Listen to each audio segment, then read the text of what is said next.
স্পিকিংয়ের মতো করে writing টাস্কগুলোতেও marking criteria আছে, অর্থাৎ কিছু কিছু বিষয় দেওয়া থাকবে যে বিষয়গুলোকে স্ট্যান্ডার্ড ধরে বা মাপকাঠি ধরে আপনার রাইটিংকে টেস্ট করা হবে। এর মধ্যে টাস্ক 1-এর প্রথম মার্কিং ক্রাইটেরিয়া হচ্ছে টাস্ক অ্যাচিভমেন্ট, অর্থাৎ আপনাকে যে টাস্কটা দেওয়া হয়েছে, যেই কাজটা দেওয়া হয়েছে সেই কাজটা আপনি কেমন ভালো অর্জন করতে পেরেছেন, যে বিষয়গুলো আপনাকে অ্যাড্রেস করতে বলা হয়েছে আপনি সেগুলো অ্যাড্রেস করেছেন কিনা, এই বিষয়গুলো মূলত দেখা হবে টাস্ক অ্যাচিভমেন্টের অধীনে।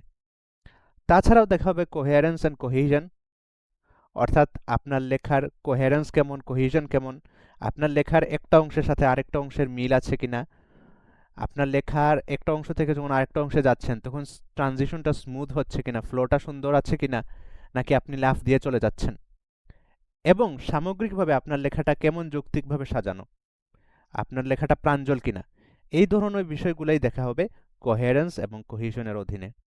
তারপরে আছে লেক্সিক্যাল রিসোর্স। লেক্সিস মানে হচ্ছে শব্দ, লেক্সিক্যাল রিসোর্স মানে শব্দ ভাণ্ডার সংক্রান্ত সম্পদ। সো এইখানে আপনাকে দেখা হবে যে আপনার শব্দ ভাণ্ডার কেমন ভালো, ভোকাবুলারি কেমন ভালো, আপনি একই শব্দ বারবার ব্যবহার করেন নাকি সিনোনিমস ইউজ করতে পারেন। তাছাড়াও দেখা হবে যে আপনি যে শব্দগুলো ব্যবহার করছেন সেই শব্দগুলোর ব্যবহার সঠিক না ভুল। এরপরে দেখা হবে গ্রামাটিক্যাল রেঞ্জ অ্যান্ড অ্যাকিউরেসি, যেখানে মূলত দেখা হবে আপনি যে গ্রামার ব্যবহার করতেছেন বা যে সেন্টেন্স স্ট্রাকচার ব্যবহার করতেছেন এটা কি সঠিক। পাশাপাশি দেখা হবে আপনি কি একই সেন্টেন্স স্ট্রাকচার ইউজ করতেছেন নাকি আপনার সেন্টেন্স স্ট্রাকচারের মধ্যে বৈচিত্র্য আছে। যত বেশি বৈচিত্র্য থাকবে আপনার মার্ক পাওয়ার সম্ভাবনা তত বাড়বে ইনশাআল্লাহ।